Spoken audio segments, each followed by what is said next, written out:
Olá, pessoal! Em nossa aula hoje iremos falar sobre os órgãos reprodutivos do grupo das plantas angiospermas.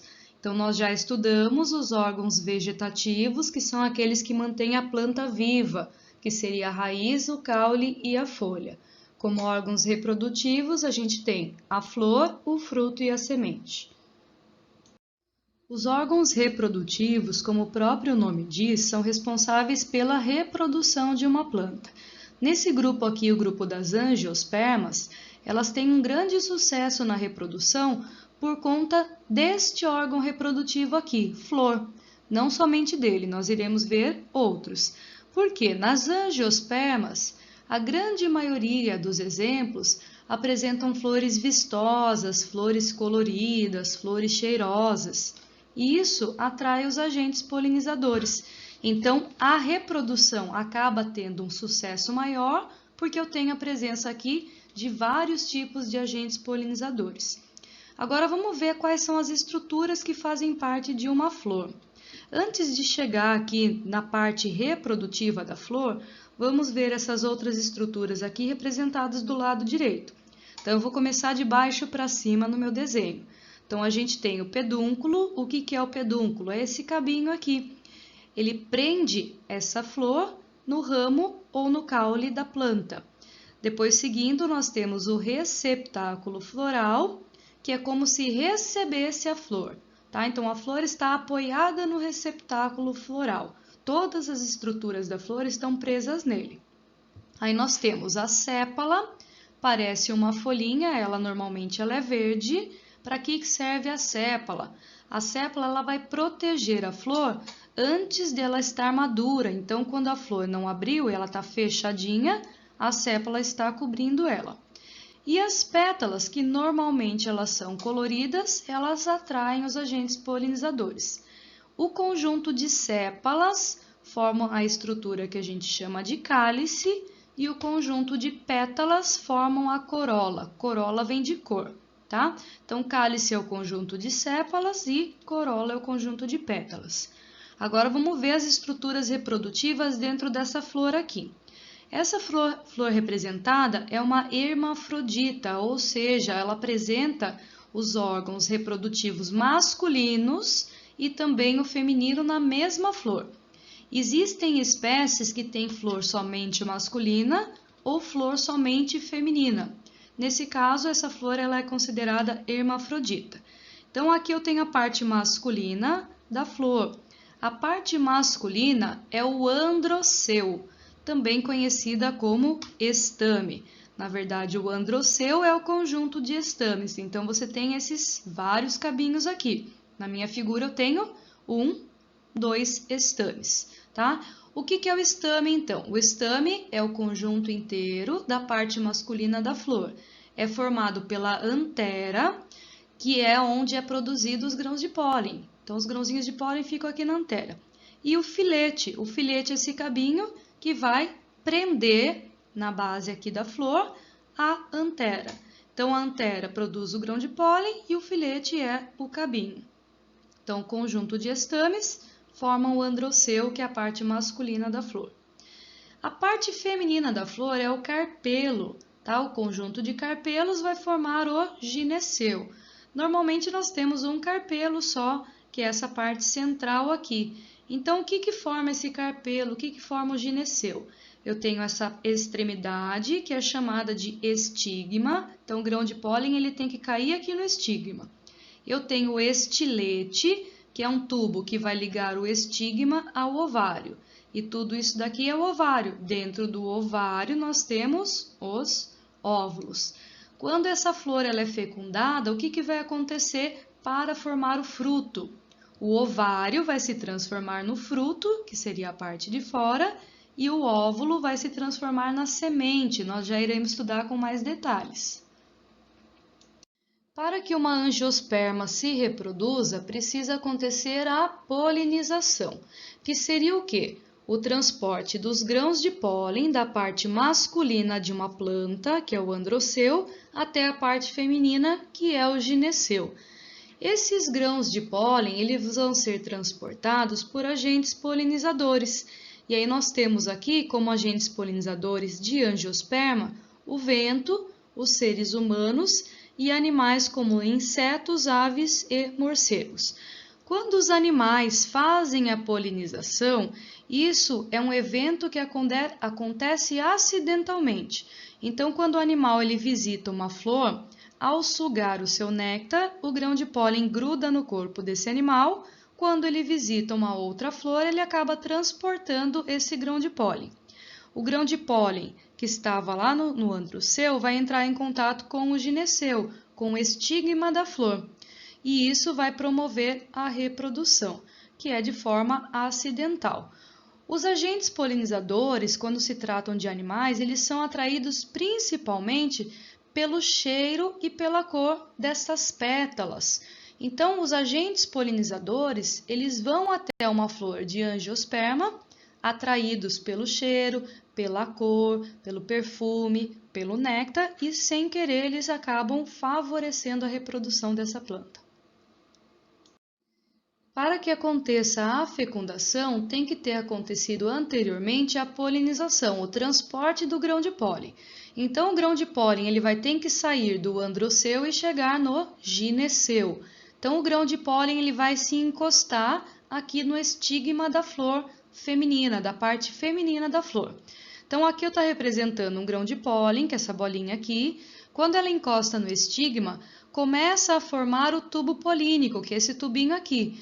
Então, ele começa a crescer, crescer, e esse tubo polínico ele cresce em direção ao ovário.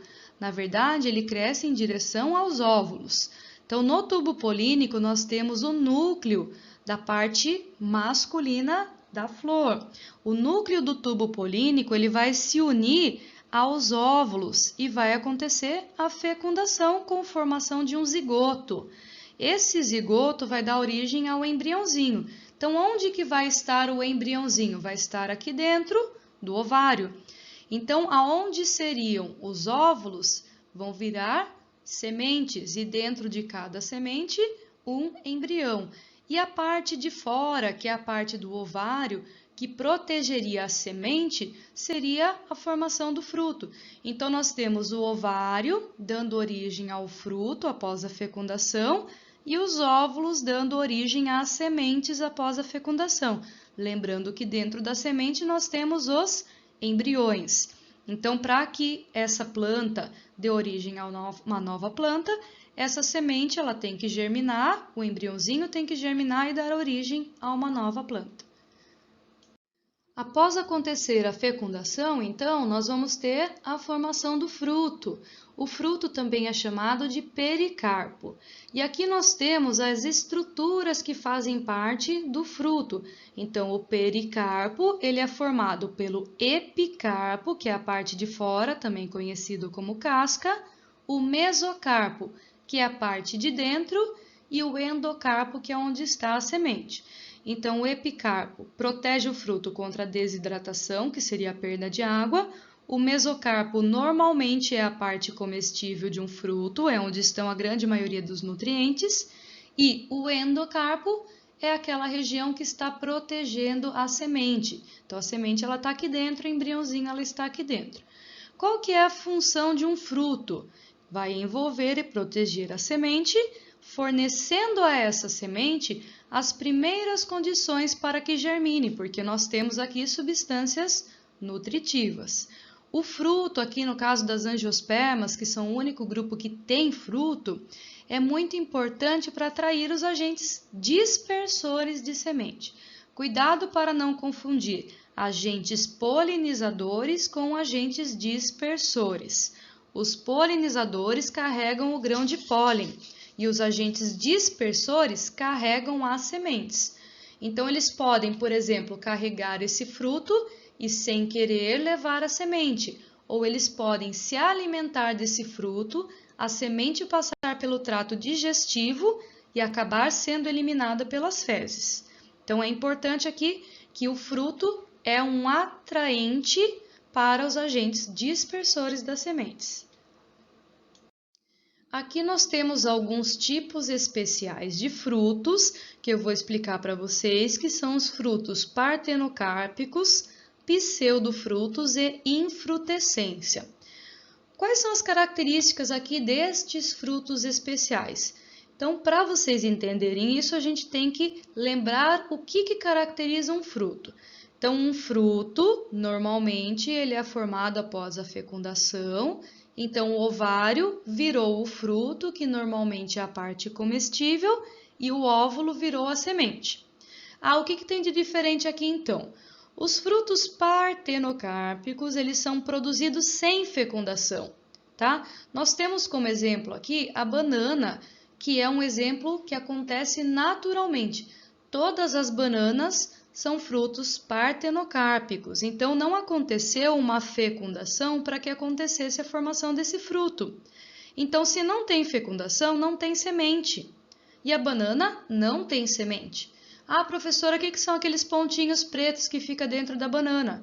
São os óvulos que não foram fecundados, porque se eles tivessem sido fecundados, no lugar que estariam os óvulos será formado a semente. Nós temos também o pseudofruto. Pseudo significa falso, falso fruto. O que é um falso fruto? Bom, um fruto não era para ser um ovário? Sim, se fosse um caso normal, sim. No pseudofruto, a parte que você come não é um ovário, como acontece nos exemplos que eu coloquei aqui, que é o caju, o morango e a maçã.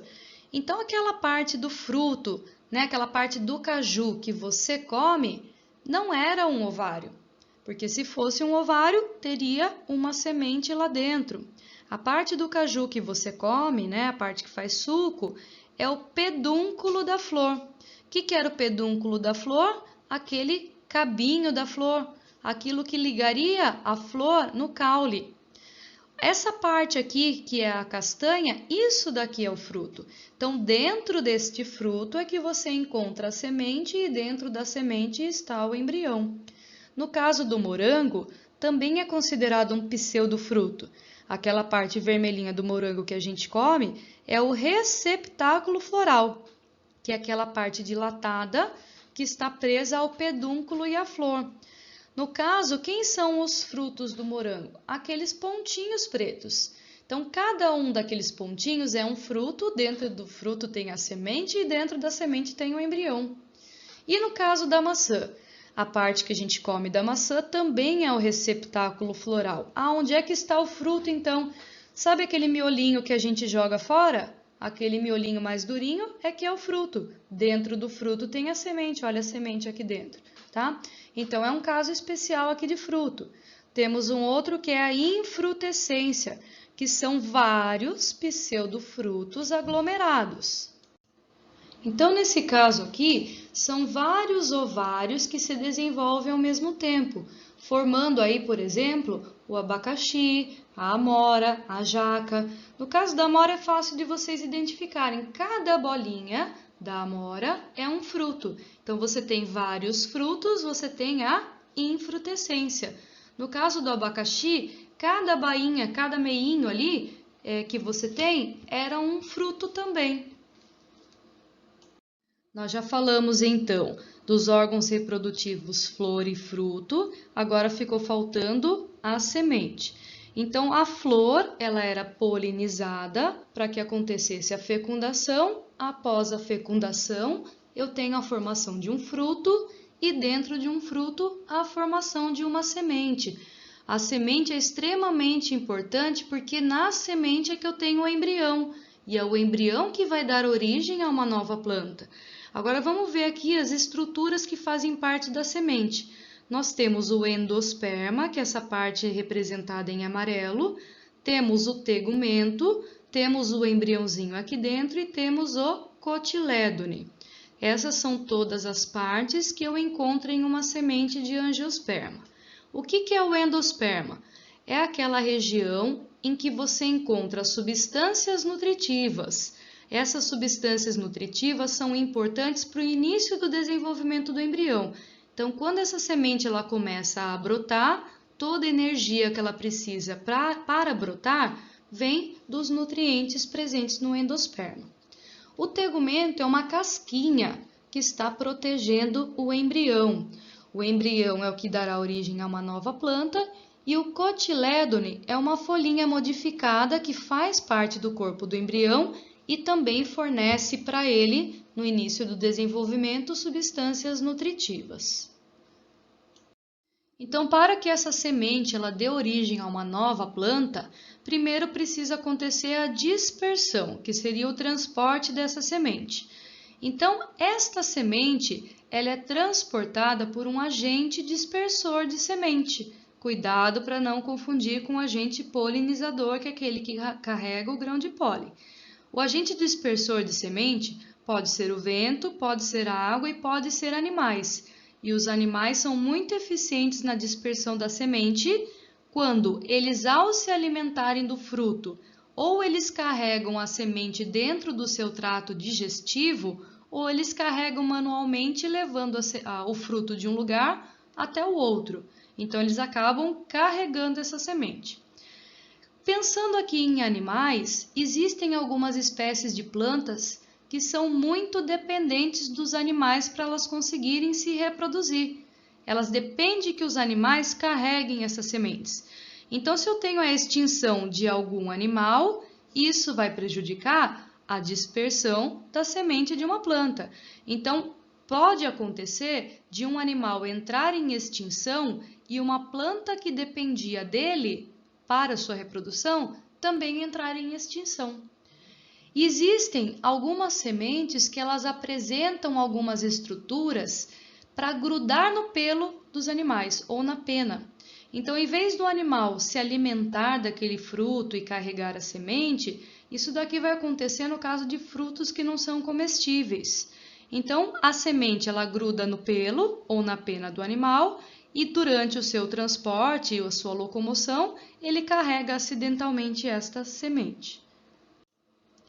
Após a dispersão, tem que acontecer a germinação desse embriãozinho que está dentro da semente para obter uma nova planta. Então, a germinação nada mais é do que o embrião crescer e dar origem a uma nova planta. Só que para que uma semente germine, ela precisa de algumas condições adequadas para essa germinação. Essas condições elas variam de planta para planta, mas seriam luminosidade, temperatura, água, sais minerais. Algumas sementes elas permanecem dormentes por muito tempo. Então, para você conseguir plantar essa semente, você precisa quebrar a dormência. Existem sementes que elas quebram a dormência com o calor, existem sementes que elas quebram a dormência após o atrito. Existem vários tipos aí de sementes que precisam de condições específicas para quebrar o seu período de dormência. Então, você precisa saber qual é a planta, saber qual é o fator que quebra a dormência da planta para você plantar ela. Tem muita semente que você só coloca no solo, ela já germina e já dá origem a uma nova planta. Mas existem muitas outras que você precisa quebrar a dormência. Daí você precisa conhecer a espécie e saber qual é o fator para que eu consiga quebrar essa dormência e fazer com que essa semente germine.